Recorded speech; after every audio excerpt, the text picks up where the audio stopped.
Ward number 8માં વિશાળ ભૂવો પડ્યો. કરોડિયાથી વૃંદાવન ચોકડીના માર્ગ ઉપર ભૂવો પડ્યો. રસ્તા પર અગાઉથી જ અસંખ્ય ખાડાઓથી પરેશાની. વિશાળ ભૂવાના કારણે અકસ્માતનો ભય વધ્યો. સાંકડા માર્ગ પર ટ્રાફિકની અવરજવરમાં પ્રભાવિત. રાત્રિના સમયે વાહન ચાલકો માટે જોખમ વધ્યું. સ્થાનિકોની તાત્કાલિક સમારકામની માંગણી. મનપા તંત્ર સામે કામગીરીને લઈને સવાલો ઊભા થયા છે. Reporter Rahul Rajput, YNN news, Vadodara.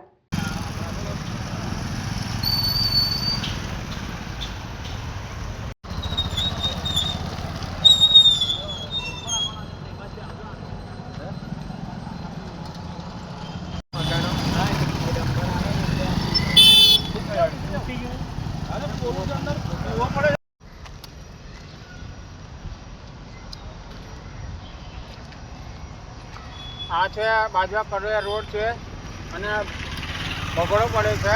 અમે એનું નારી થઈ જાય. Subscribe now and press the bell icon. Never miss an update.